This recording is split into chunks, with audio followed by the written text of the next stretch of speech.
Mr. President, we have a sellout crowd. Please, everyone, join me in welcoming His Excellency Uhuru Kenyatta, the President of Kenya. Thank you so much for being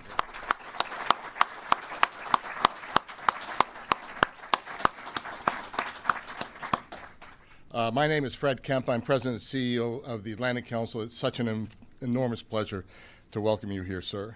I would like to also give a special welcome to the Honorable Kyle McCarter, Mr. Ambassador, who has made the trip from Kenya, our U.S. Ambassador to Kenya. Thank you, Mr. Ambassador, for being here. Kenya is among the most important U.S. allies in Africa. I think it's one of our more important allies in the world, for many reasons. An anchor of stability in the volatile horn of the African region, it has remained an invaluable partner to the United States in the fight against al-Shabaab, committing thousands of troops to the African Union peacekeeping mission in Somalia and working with all stakeholders to stabilize the region. And I think this gets to the heart of this importance because there is a regional vision on behalf of this leader. Despite regular terrorist attacks on Kenyan soil and unprecedented instability across much of the Horn, Kenya has emerged as an economic, as a commercial, and as a logistics hub of the East Africa region, and a global leader in the development of mobile money and financial inclusion. 80% of regional trade flows through Kenya's Mombasa port.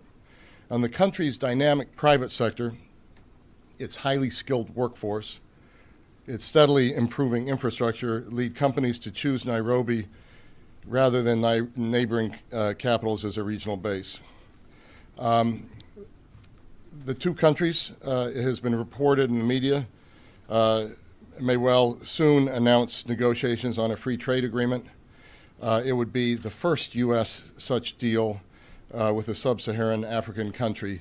But more than that, it really underscores the recent political, and talk toward this goal, underscores the recent political, structural, and economic reforms that have moved Kenya a full 80 places up the World Bank's Ease of Doing Business Index, further improving the country's attractiveness as a destination for foreign investment. Recognizing Kenya's role as a key regional actor, the United States elevated its bilateral relationship with Kenya to a more ambitious strategic partnership 2 years ago, with commitments made to advance counterterrorism collaboration, defense and security cooperation, and commercial relations. Last year, both countries initiated a series of joint quarterly regional strategic reviews, with the first dialogue, which took place last May in Nairobi, chaired by our very own Dr. J. Peter Pham, acting in his U.S. government capacity. And Peter, it's just terrific to have you here today. Kenya's strengthening relationship with the United States comes at a time when African nations are pulling together to form the first continent-wide free trade zone, but also as democratic norms are weakening in many places. Kenya's historically strong commitment to democracy since the departure from office of longtime President Daniel Arap Moi, who passed away this week, so poignantly exemplified in the post-election reconciliation following the 2017 crisis. And it shows, again, another reason why it makes Kenya such a vital partner of the United States in East Africa. As Kenya weighs significant changes to the political order ahead of elections scheduled for 2022, the U.S.-Kenya relationship might just be at the strongest point in history. And I thank you, Mr. President, for speaking here at this tremendous moment in your country's history and in the history of our bilateral relations. I just want to add one other detail. There are many experts on Kenya and on Africa in the room. There are some who are less so. The experts will know this, others may not. But Uhuru Kenyatta is the first son of Jomo Kenyatta. I think most of you know that, the country's founding president. But he was born during the days of independence, and his name, his first name, means freedom in Swahili. With that, it is my distinct honor to welcome His Excellency Uhuru Kenyatta, President of the Republic of Kenya, to the stage. Mr. President, the podium is yours.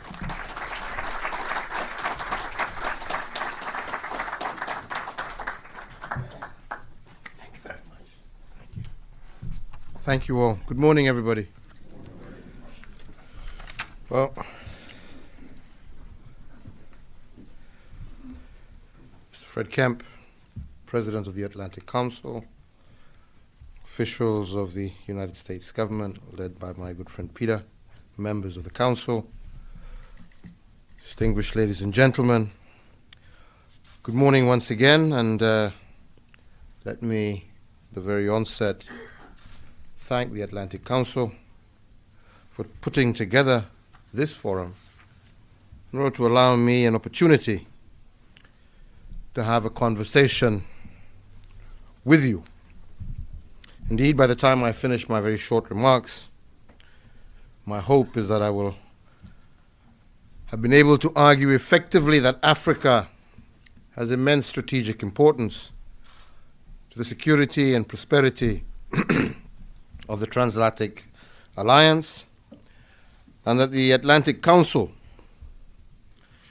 which was founded basically on the premise of advancing that transatlantic alliance. Indeed, let me say that from the very onset, I have with us Ambassador Martin Kimani here, who is an officer in our government, similar to Peter here, who at one time or another was with the council and now work with governments. I don't know what they prefer, but we do know that you have the capacity to produce great thinkers and indeed great actors. Ladies and gentlemen, this think tank came into being to consolidate the peace following the World War II. And 2 years after the founding of Kenya, we attained our independence from the British. Our struggle and the World War both played a part in weakening the colonial enterprise, and Kenyans, and indeed many Africans, are fully aware of the position that the United States took with the freedom-loving people of the African continent. Our struggle for independence occurred in lock and step with your country's campaign for full civil rights for your citizens. And in the end, we won our freedom, and you in the United States advanced your democracy. Those early years of our independent life also brought us very close to the United States, with people like Thurgood Marshall, who helped us write our very first independence constitution. We had Barack Obama's father, who left our shores supported by American benefactors to pursue knowledge, and ended up gaining it, but on top of it, gaining a son who would one day be the President of the United States. Kenya looked to the United States for democracy and to build the prosperity that we needed to combat poverty, disease, and ignorance. And indeed, much was achieved. However, as the 60s progressed and your Cold War with the Soviet Union escalated, our region became a proxy ground for that conflict. The Cold War led to many hot wars, revolutions, and coups in our region and in the African continent. We in Kenya tried to chart a careful path between two battling giants, but it was very difficult and in many ways affected our politics and our stability across the African continent. Truth be told, that democracy retreated in many parts of Africa, and an authoritarianism arose that exploited the Cold War to entrench itself. Our leaders failed to succeed in building strong economies, and we watched as Asian countries that had started off poorer than some of us became rich in less than 2 generations. So, ladies and gentlemen, I am returning to this history because I believe we must never again be drawn into the mistakes that have been made in the past. You here at the Atlantic Council and your audience must integrate our place in your strategic schemes as more than just a continent producing security threats or unregulated migration that must be countered. We must begin to look at Africa as the world's biggest opportunity. And I believe that if you can dare to look at it with a fresh eye and with a keen sense of history, we can achieve this.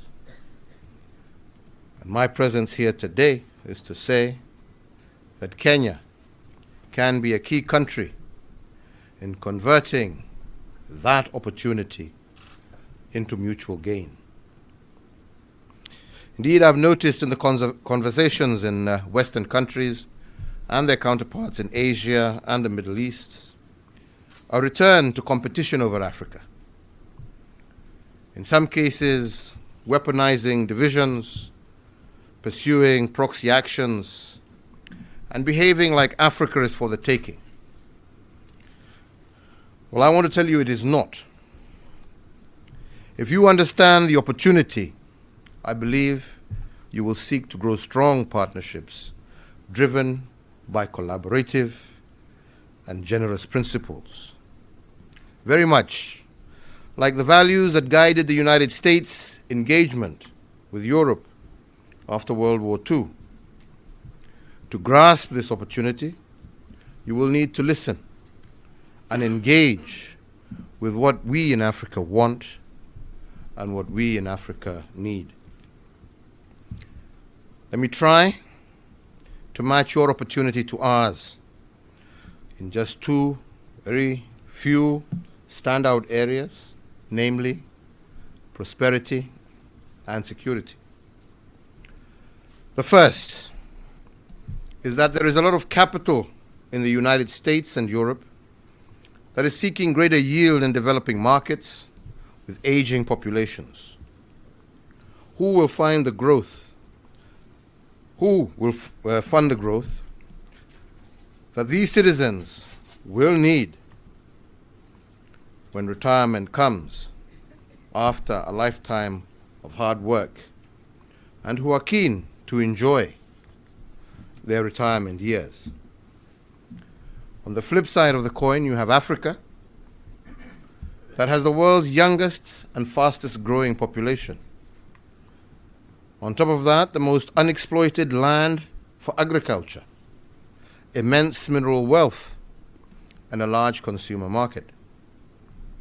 I believe we must tap into these assets to create decent jobs for millions of our young people.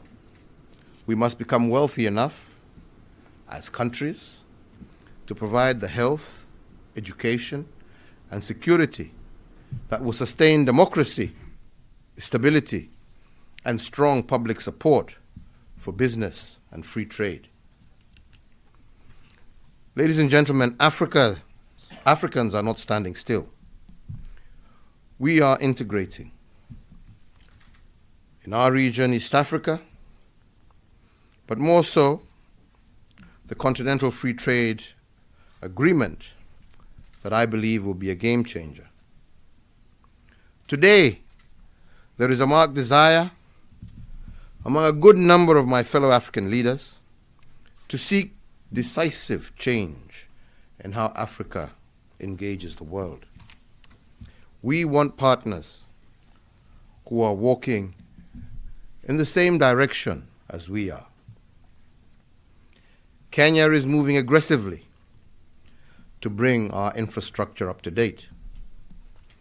Our population in Kenya is probably amongst the best educated in the region and arguably in the African continent.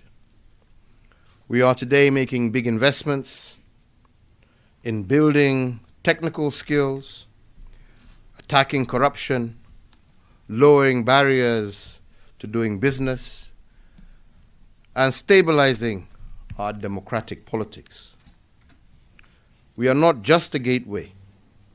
We are a platform of skills, entrepreneurship, stability, and the rule of law. And that is why I am greatly looking forward to making early and an ambitious start to arrangements for the foreseen end of the AGOA program in the year 2025. And I hope that all of you will support a process that shows how long-term mutual benefit can deliver in a way that clearly supports Africa's integration and prosperity agenda. Indeed, it is early days, but I strongly believe that we have an opportunity to show the way forward, together as Kenya and the United States. Ladies and gentlemen, the second area is in protecting the security of our peoples. We have a lot of young people. They see on their social media what your youth see here. They listen to the same music, aspire to the very same consumption. Your young people here have almost full employment with which to satisfy their desires and their ambitions. Millions of ours are unemployed and unable to match their expectations. It is an unsustainable situation, and if this reality does not change quickly, we will produce in Africa many security crises that will leave no corner of this globe untouched. There are also ideological extremists opposed deeply to democracy, the West, unity across ethnic, religious, and racial barriers. Alongside these, there are criminals that operate across boundaries, ready to traffic our youth, no matter what barriers are erected against the flow. The extremists, militants, and criminals are already uniting to seriously challenge the continuity of states in many parts of Africa and the world. We, together, will never realize the immense wealth we can build together or hope to hold on the little that we have if African states remain relatively weak and vulnerable to these destructive actors. The secure and rules-based global order that can assure your security and prosperity has to be built on a patchwork of effective, stable, and secure states governed in an inclusive and participatory manner. Your aid programs and development programs and norm must promote and must do more to support stronger states and not to unintentionally dovetail with destabilizing factors. You will also advance your own interests if again you listen to Africans more keenly, resist being drawn into proxy struggles with other global powers, and genuinely work with these countries or with those countries that are determined to emerge as African lions in the next few years. You can also make your financial centers and institutions inhospitable to illegal and illicit financial flows out of Africa. This is a major reason that Kenya has been signing agreements with countries to ensure that the corrupt do not easily transfer their ill-gotten wealth abroad. a crucial role that you can play is ensuring that regional and international terrorist groups do not hold any territory in Africa.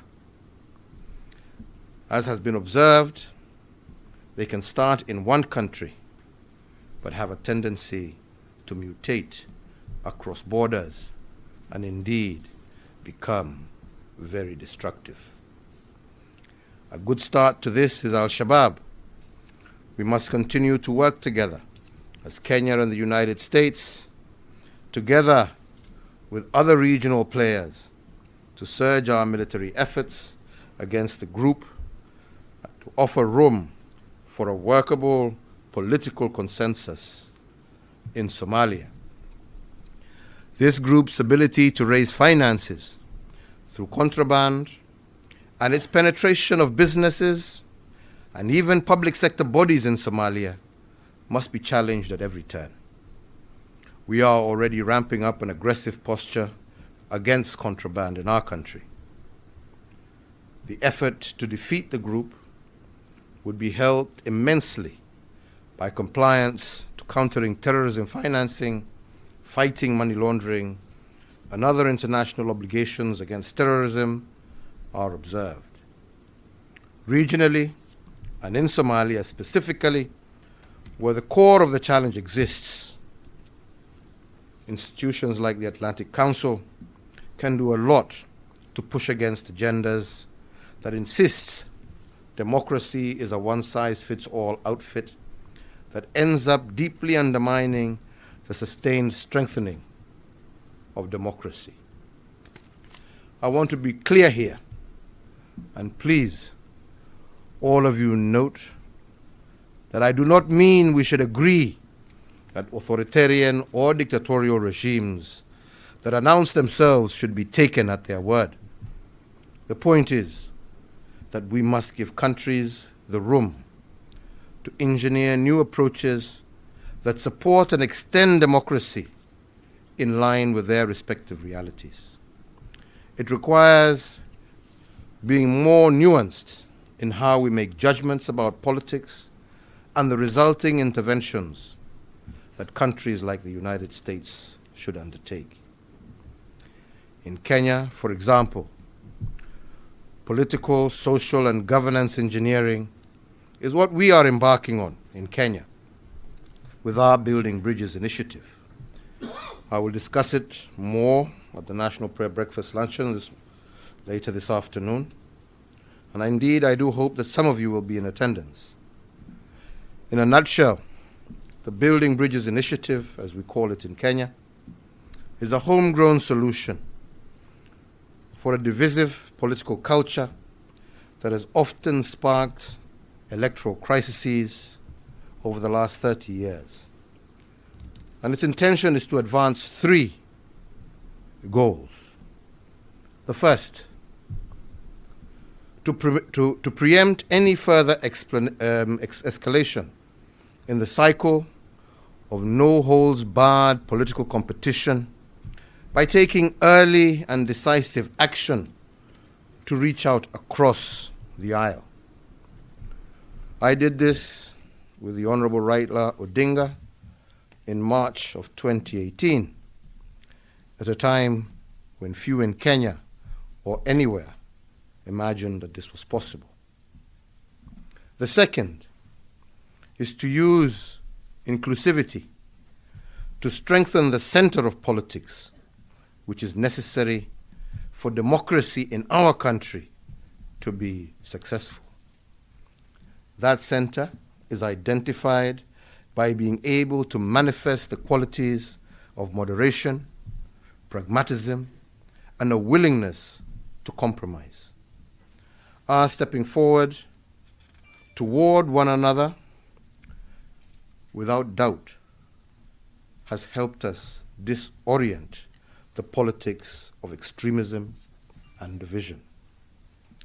The third is to ensure that the strengthened and more stable center is able to deliver bold reforms that advance inclusion, economic uplift, counters corruption, and strengthens our institutions. So, as a think tank, I believe that you as a council should delve deeper into our Building Bridges initiative process. It is not as simple as it looks, and we have found a number of countries seeking to learn from it in trying to re-engineer their politics and social contracts. We have been open in sharing, and in time, I believe that this may emerge as a unique model that can be adopted and domesticated elsewhere on the African continent. So, ladies and gentlemen, in conclusion, I believe that the United States must dare to imagine and support African-driven solutions. We, together, have the most to gain in making Africa work for its people. I could go on, but I also want to hear what you have to say and to respond to some of your questions. So please allow me to close there, hoping and believing that I have provided you with the encouragement to look at Africa afresh and with a much more open mind. Once again, Mr. President, I thank you and I thank the Atlantic Council for this opportunity. Thank you very much.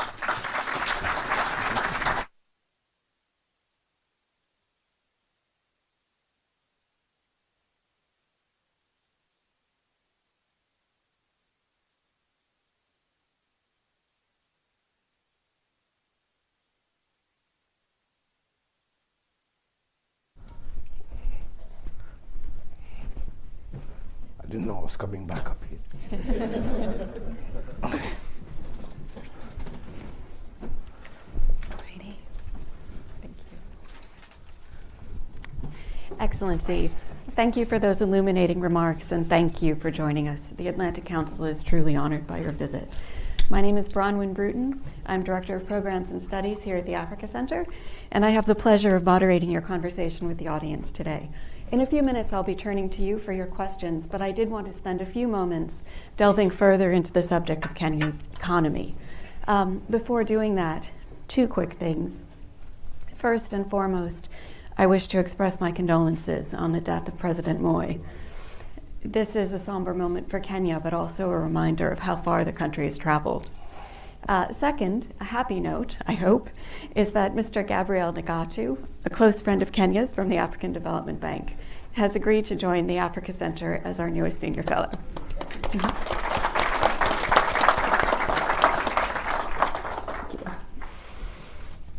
Excellent. So, Excellency, this is a very proud and exciting moment for Kenya. Rumor has it that you're in Washington to do something specific. Haven't quite heard what that is. However, leave us to say that this is a welcome development. Those of us who've been working on the continent for many, many years have, in fact, I think, been suffering a little bit of a sense of disappointment. Because when you look across the continent, though there are many small, bright spots, looking at the 5 largest economies, South Africa is deep in recession. Nigeria is experiencing growing poverty. Angola seems stuck in oil dependency at a time of declining oil prices. And even Ethiopia, a true lion for growth, is faced with what may well be an existential political crisis. At this moment, the emergence of Kenya as a standard bearer for growth is truly welcome. That being said, even inside of Kenya, there are growing pains. Your administration has rightly invested very heavily in infrastructure, public housing, health, your big 4 priorities. And as a consequence, there's pressure on the budget, and I think some concerns that Kenya too may be subject to a little bit less growth than investors would like to see. Do you mind sharing your vision for maintaining growth over the next few years? Thank you. I think the first point to note is that for us to be able to successfully succeed, and I just want to go back to the statement that I made earlier, we must accept that we have to first and foremost design a social contract with our people that best fits our particular circumstance, and to acknowledge that standard democracy in a time of growing nationalism and ethnic tensions, we need to be able to look at that from a different angle. And that's why we're saying, for example, democracy first past the post in Kenya has proved to be not only not unsuccessful but unsustainable. And that is why we're trying to engage each other to see how we can come up with a social contract that always allows for inclusivity, so that there are no groups or regions that feel left out. That social political stability is fundamental for us to grow a sustainable development path, or a sustainable economic path with sustainable and progressive growth. And if you look at some of the crises that you're seeing emerging in different parts of the country, is that we looked at their economies, but once the political factors kicked in, they're struggling. We in Kenya want to flip that over. We want to say that yes, we are interested in economic development, economic growth, but we, more importantly, want to fix the social political contract, because that is the foundation that presents future stability. So our key focus, number one, is that. And that's why we're also saying we want to now begin engaging the world on that basis. That is why we're saying there was a time, especially when our countries were being founded, where the American principle and love for freedom and democracy saw you grant a lot of support to those of us who were struggling and fighting against colonialism and for our independence. And thereafter, very strong support for our economic agenda. A lot of the companies that first set foot in independent Africa were largely American companies that saw themselves, coming through. We want to again renew that contract and to recognize that, yes, if we want sustainable economies, we need to be able to do so not just depending on the public sector, which puts strains and stresses on our budgets and so forth, but to re-engage once again with the private sector. And that is why I'm saying there is huge scope for great returns, right? Especially here in America, as populations age, right? You want better returns for your pensions. You want better returns, and there can be no better place for that investment than in Africa. And that investment also then in turn helps us achieve the key pillars that we want to achieve for our people: housing, job security, food security, right? And health for a younger, growing population that also serves as a humongous market opportunity for American goods and services. That is your new growth horizon. So we're here, first and foremost, to strengthen that partnership between our two governments, as you have said, that has been elevated to a higher level, but with a clear understanding that for us to be able to achieve our economic agenda, maintain the growth rates that we want to deepen our partnership with private sector by granting them opportunities for them to be able to come in, help us achieve the key priorities that we need, but also give great and ample return for the investments that they themselves are making. Thank you.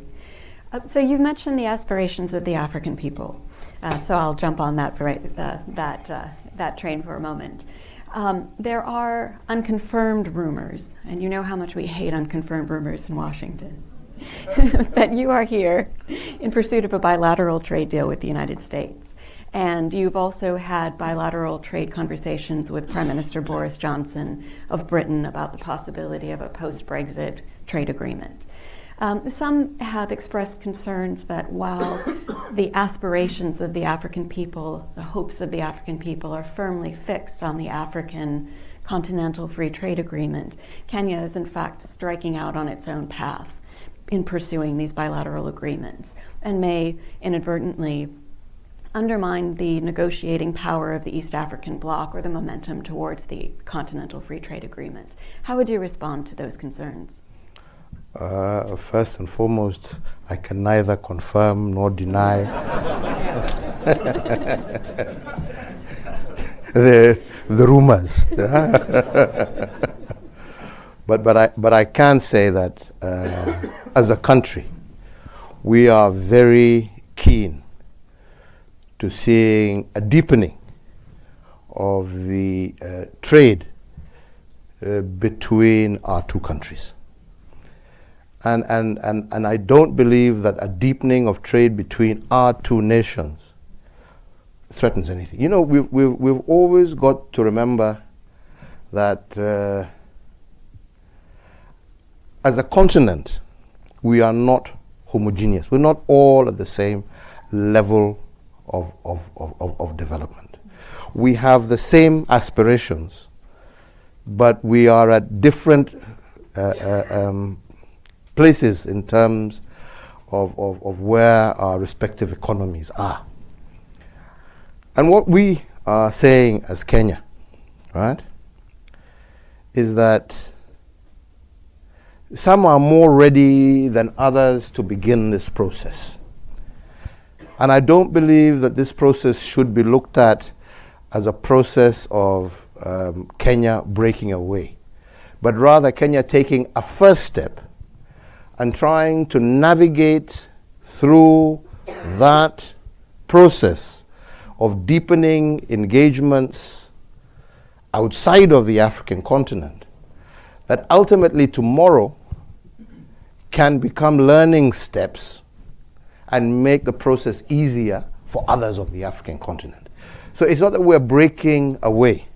We're saying Kenya wants to be a pace setter, right?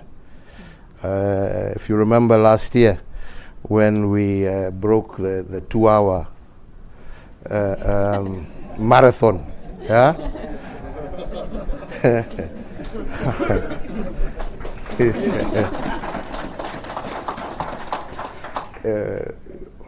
Kipchoge succeeded, right? Because he had pace setters, right? So all we're saying is that Kenya wants to be a pace setter, right?